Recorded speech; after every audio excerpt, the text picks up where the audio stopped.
Stade de France emptying out quite quickly after yet another stunning performance from the Springboks. 32 points to 17, victorious on the occasion of Kolisi's 100th Test match. And if ever there was an example of how selfless he is as a captain, this game gave us that, Shimmi. He was sacrificed at half-time after the red card to Esterhuizen, and this team did it for him. Exactly, Matt. I think we always mentioned that when we knew it was going to be his 100th game, it was always he never wanted to be about him. I think he looked like he was quite embarrassed when the guys were carrying him around the field after the game. But that's the reality of team sports. I think they had to make a tactical substitution, and Esterhuizen could fit the bill because he could cover flank and then centre on defensively. But look, a great occasion. See his 100th game, a famous win. This, down to 14 men against France. With the massive period of the game, the guys did well. I think tactically outsmarted France. I thought France, in the beginning of the second half, didn't take the opportunities. I knew it was going to turn somewhere along the line. And when it did, great teams take those chances, and that's what the Springboks did. This team's been in Paris for the whole build-up week, and all the talk has been about a word called revenge.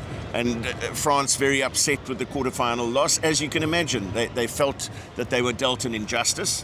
One of the articles in the local newspaper this week had 9 mistakes made by Ben O'Keefe, the referee, over 2 years ago, and wanting some kind of retribution. It was not to be, but that second half performance, it was something very, very special.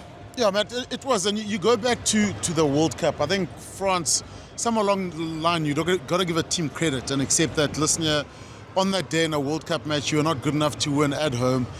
And I always got the feeling that France actually have never given us credit for it. And the end result is you got to look at yourself sometimes and turn around and say, what did we do wrong? What could you have done better? Because I looked at the way the French played in the first half. It was quite disappointing for me.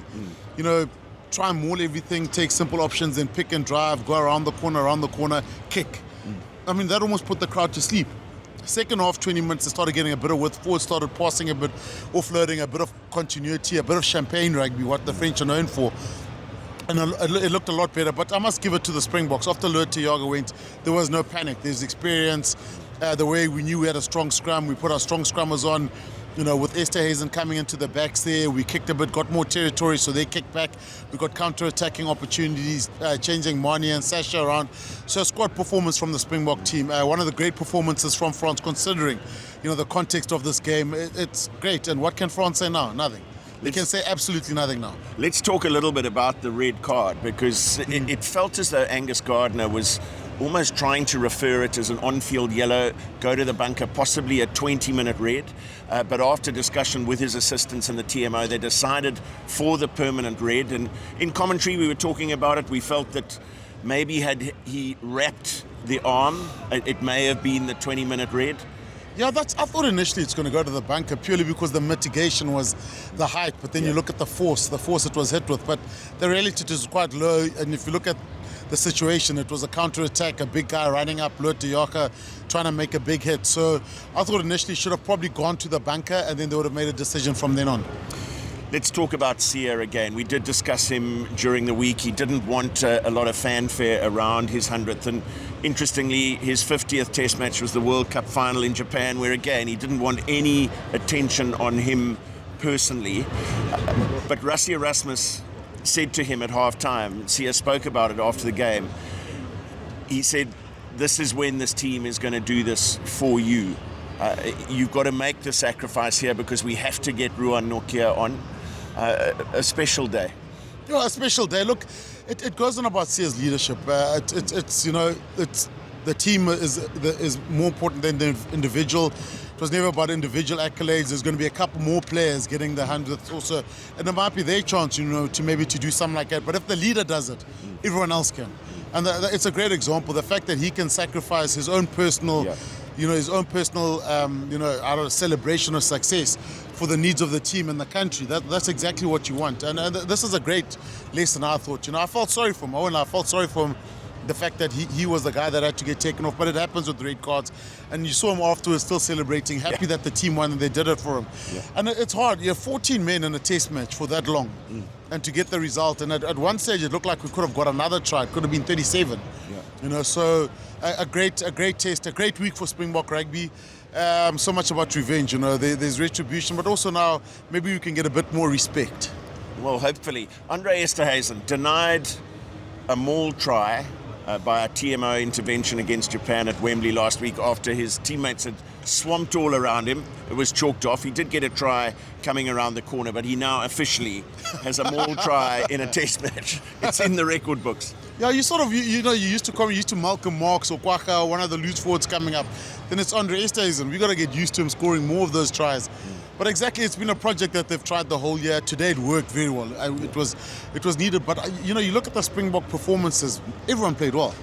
Yeah. You look at the guys. I think Buan got taken off early. Then Stennekamp came on, and we won the big moments, Matt. There were times when the game was in the balance. We needed a momentum swing. Grant Williams try, the Kobus Reinach try.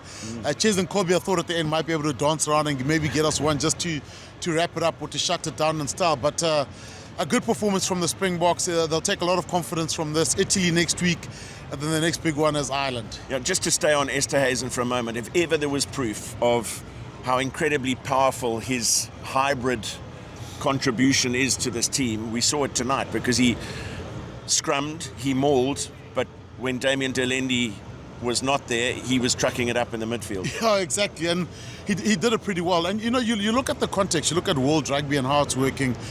Springboks are probably the one team that have improved the most since the World Cup. I don't think this French team has. You look at this performance now. Again, a loss at home. Apparently they can only win, down outside of Paris. That's not our problem. That's the French problem. You look at New Zealand, how they've gone. England are probably a team on the up there, but they'll get tested against New Zealand. So I'll give it to the coaching team of the Springboks in terms of IQ, EQ, selection, building depth, winning at the same time, changing the game plan. They're a much better team than they were from the World Cup, and it's going to be a dangerous team. A lot of people talk about France in this next World Cup. There is going to be a gap there, and France are going to have to look at themselves in terms of pure coaching and what they need to do to play a better brand of rugby and to be a more a threatening team. It's been a wonderful week in Paris. We've got to know some of our new colleagues at Canal Plus. We've done the What Goes on Tour vodcast from the Canal Plus offices and studios with Sacha Velour. We've had our colleague Cooks, who's been in Paris following the team, but also doing really well with the pastries in Paris. Don't get me started.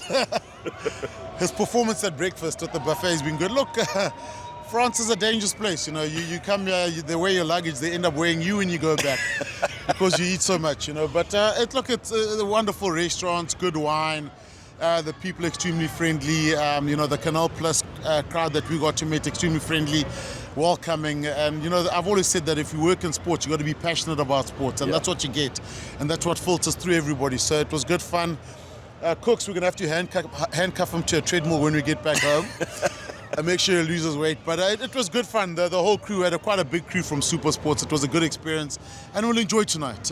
Skulk Burger is probably waiting at some pub now, but we'll enjoy tonight, have fun, and what a week it was. It's nice to wrap up a week with a performance like that. But the most important thing is the guys in the change room and the people celebrating back home. Yeah, well, 2 down, 3 to go on this November tour. Japan defeated at Wembley, an emphatic win with an incredible second half performance here in Paris.